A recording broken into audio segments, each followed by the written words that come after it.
بسم اللہ الرحمن الرحیم۔ ملفوظات حضرت مسیح موعود 2 مارچ 1903۔ ظہر کے وقت ایک شخص نے ایک پراگندہ سی خواب لکھ کر حضرت اقدس کی خدمت میں تعبیر کے لیے عرض کیا۔ اس پر حضور نے فرمایا،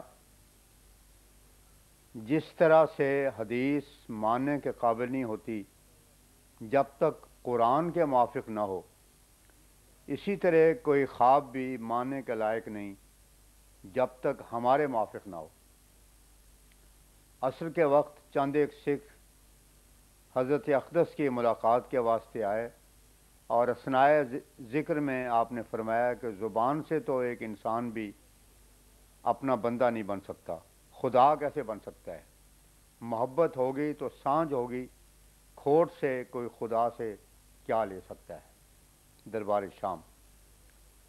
صاحبزادہ سراج الحق صاحب نعمانی کے بھائی کے مریدوں میں سے ایک صاحب حضرت اقدس کی زیارت کے لیے تشریف لائے۔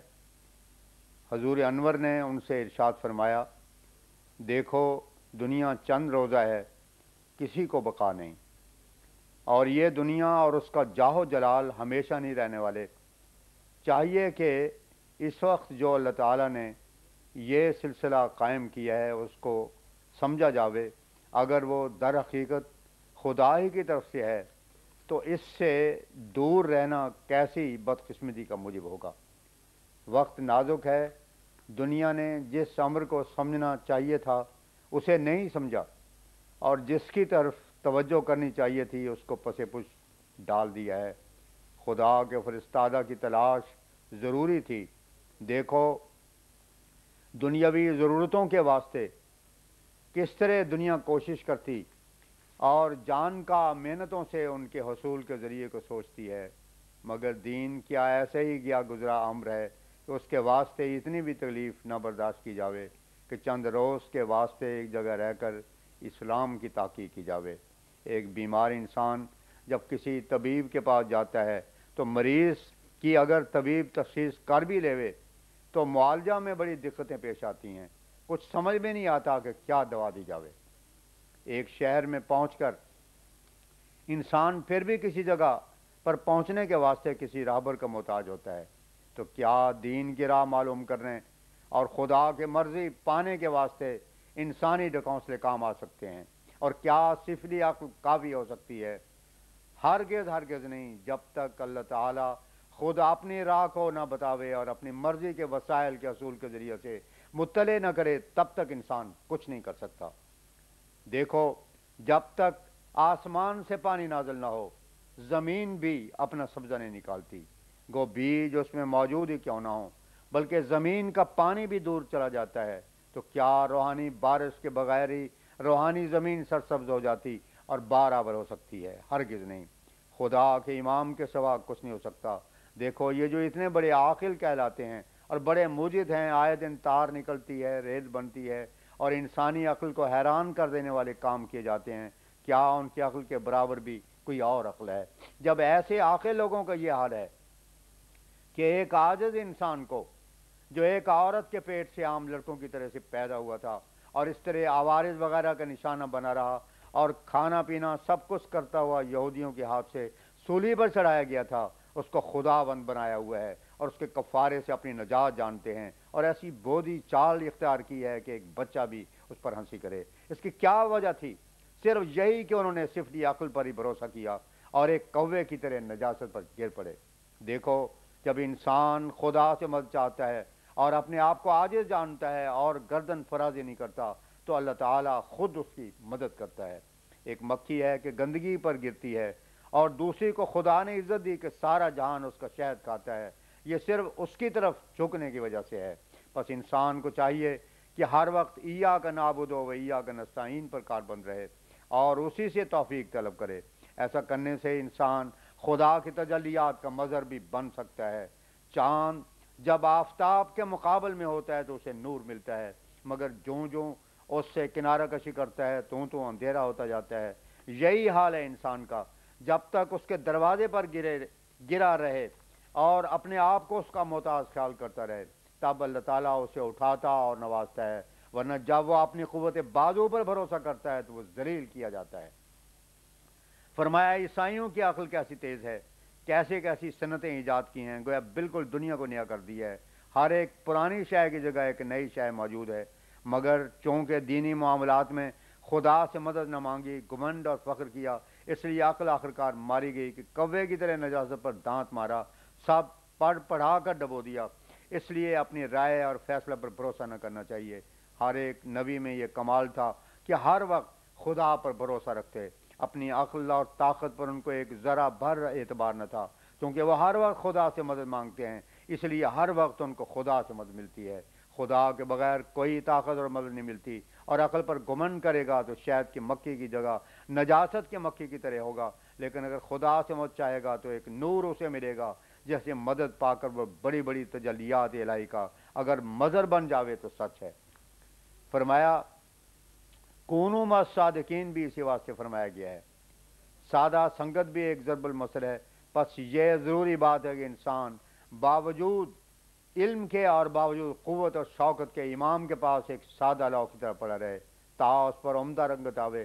سفید کپڑا اچھا رنگا جاتا ہے، اور جس میں اپنی خودی اور ان کا پہلے سے کوئی میل کچیل ہوتا ہے اس پر عمدہ رنگ نہیں چڑھتا۔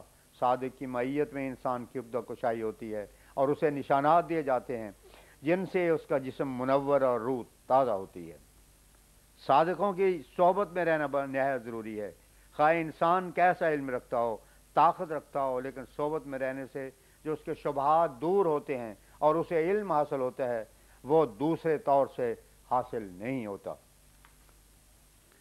3 مارچ 1903 بوقت سیر حضرت صاحب تشریف لائے تو نوارد مہمان بھی ہمراہ سیر کو چلے۔ آپ نے ان کو مخاطب کر کے فرمایا زندگی کا اعتبار نہیں ہے، ایک دن آنے کا ہے اور ایک دن جانے کا ہے، معلوم نہیں کب مرنا ہے۔ علم ایک طاقت انسان کے اندر ہے، اس کے اوپر وساوس اور شبہات پڑتے ہیں، عادتوں کے کپڑے برتن کی میل کی طرح انسان کے اندر چمٹے ہوئے ہیں۔ اس کا علاج یہی ہے کہ کونوا مع الصادقین، پس اگر آپ چند روز یہاں ٹھہر جاویں تو اس میں آپ کا کیا حرج ہے۔ اسی طرح ہر ایک بات کا موقع آپ کو مل جائے گا۔ دنیا کے کام تو یوں ہی چلے جاتے ہیں اور چلتے چلے جاتے ہیں، کار دنیا کسے تمام نہ کر، ارچہ گیرید مختصر گیرید۔ بہت لوگ ہمارے پاس آئے اور جلد رخصت ہونے لگے، ہم نے ان کو منع کیا مگر وہ چلے گئے۔ آخرکار پیچھے سے انہوں نے خط روانہ کیے کہ ہم نے گھر پہنچ کر بنایا تو کچھ نہیں، اگر ٹھہر جاتے تو اچھا ہوتا، اور انہوں نے یہ بھی لکھا کہ ہمارا جلدی آنا ایک شیطانی وسوسہ تھا۔ یہ مرحلہ اس لیے قابل طے ہے کہ حضرت صلی اللہ علیہ وسلم نے بڑی تاکید فرمائی ہے کہ جب دنیا ختم ہونے پر ہوگی تو اس امت میں سے مسیح موعود پیدا ہوگا۔ لوگوں کو چاہیے کہ اس کے پاس پہنچیں، خواہ ان کو برف پر چل کر جانا پڑے۔ اس لیے صحبت میں رہنا ضروری ہے، کیونکہ یہ سلسلہ آسمانی ہے۔ پاس رہنے سے باتیں جو ہوں گی ان کو سنے گا، جو کہ نشان ظاہر ہو اسے سوچے گا۔ آگے زندگی کا کون سے اعتبار تھا، مگر ہم تو جب سے یہ سلسلہ تعاون کا شروع ہوا ہے کوئی اعتبار مطلق نہیں رہا۔ آپ نفس پر جبر کر کے ٹھہریے، اور جو شبہ و خیال پیدا ہو وہ سناتے رہیے۔ ان پڑھ اور امی لوگ جو آتے ہیں ان کی باتیں اور شبہات کا سننا بھی ہمارا فرض ہے، اس لیے آپ بھی اپنے شبہات ضرور سنائیے۔ یہ ہم نہیں کہتے کہ ہدایت ہو یا نہ ہو، ہدایت تو امر ربی ہے، کسی کے اختیار میں نہیں ہے۔ یہ بات سمجھنے والی ہے کہ ہر ایک مسلمان کیوں مسلمان کہلاتا ہے۔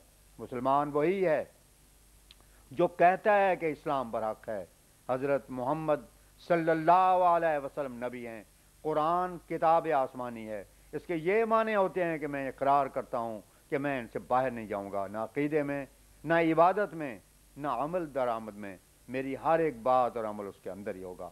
اب اس کے مقابل پر آپ انصاف سے دیکھیں کہ آج کل گدی والے اس ہدایت کے موافق کیا کچھ کرتے ہیں۔ اگر وہ خدا کی کتاب پر عمل نہیں کرتے تو قیامت کو اس کا جواب کیا ہوگا کہ تم نے میری کتاب پر عمل نہ کیا۔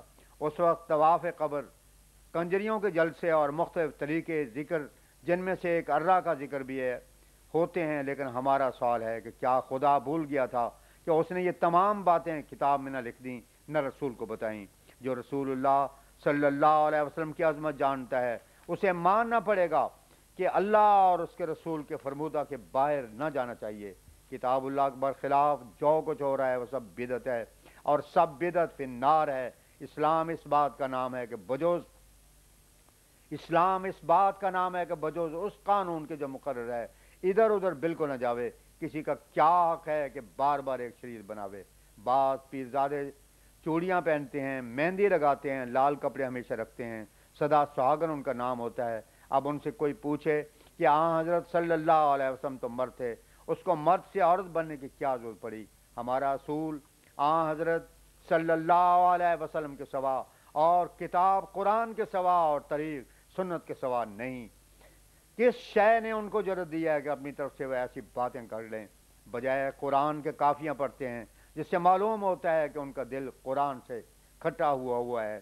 خدا تعالیٰ فرماتا ہے جو میری کتاب پر چلنے والا ہو وہ ظلمت سے نور کی طرف آئے گا، اور کتاب پر اگر نہیں چلتا تو شیطان اس کے ساتھ ہوگا۔ مگر جو خدا کے بندے ہوتے ہیں ان میں خوشبو اور برکت ہوتی ہے، فریب اور مکر سے ان کو کوئی غرض نہیں ہوتی۔ جیسے آفتاب اسے چمکتا ہوا نظر آتا ہے ایسی دور سے اس کی چمک دکھائی دیتی ہے، اور دنیا میں اصل چمک انہی کی ہے۔ یہ آفتاب اور قمر وغیرہ تو صرف نمونے ہیں، ان کی چمک دائمی نہیں ہے کیونکہ یہ غروب ہو جاتے ہیں، لیکن وہ غروب نہیں ہوتے جس کو خدا اور رسول کی محبت کا شوق ہے اور ان کے خلاف کو پسند نہیں کرتا، اور عفونت اور بدبو کو محسوس کرنے کا اس میں مادہ وہ فوراً سمجھ جائے گا کہ یہ طریق اسلام سے بہت بعید ہے۔